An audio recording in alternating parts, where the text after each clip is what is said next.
Sir जी, परेशान होना छोड़िए और जीना शुरू करें। जीना शुरू करें। जब इंसान परेशान होता है ना, तो उसका दिमाग काम करना बंद कर देता है।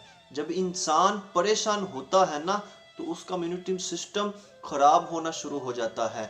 जब इंसान परेशान होता है ना, तो उसकी अक्ल काम करना छोड़ देती है। जब इंसान परेशान होता है तो उसका दिमाग वो कामयाबी की सतह तक नहीं सोचता। जब इंसान परेशान होता है तो वो कामयाबी वाली पॉजिटिव सोच नहीं सोचता। जब इंसान परेशान होता है तो वो नेगेटिव ख्याल को अपने जहन में लाता रहता है। जब इंसान परेशान होता है तो तरह तरह की बीमारियां जिस्म पर हमला करती हैं। जब इंसान परेशान होता है तो उसके जहन पर असर पड़ता है, उसकी अक्ल पर असर पड़ता है, उसके नफ्स पर, उसके जिस्म पर असर पड़ता है, जिस्मानी कमजोरी का शिकार हो जाता है। इतने ज़्यादा नुकसान होने के बावजूद अगर इंसान परेशान हो और जीना ना है, फिर क्या करे?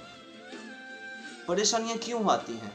तो मैं ये कहना चाहता हूँ, ये जो किताब है परेशान होना छोड़ें और जीना शुरू करें, ये बहुत ही अमेजिंग टॉपिक है इसमें, जो कि इंसान को परेशानी से निकाल कर खुशी की तरफ ले आएगी। तो मैं ये कहना चाहता हूँ कि आप इस किताब को ज़रूर पढ़ें। हम वो अच्छे एतबार से हर लफ्ज़ तो नहीं बता सकते कि इस किताब में क्या क्या लिखा है, लेकिन अगर एक इंसान अपनी जहन के मुताबिक, अपनी सोच के मुताबिक खुद पढ़ेगा, खुद जहन में बिठाएगा, तब उसको ज़्यादा मज़ा आएगा, ज़्यादा चीज़ें उसके जहन में जो आना बैठेंगी और जहन उसको पिक करने की कोशिश करेगा। तो ये मेरा पैगाम है कि किताब का मुताला ज़रूर करें और परेशान होना छोड़ दें और जीना शुरू करें।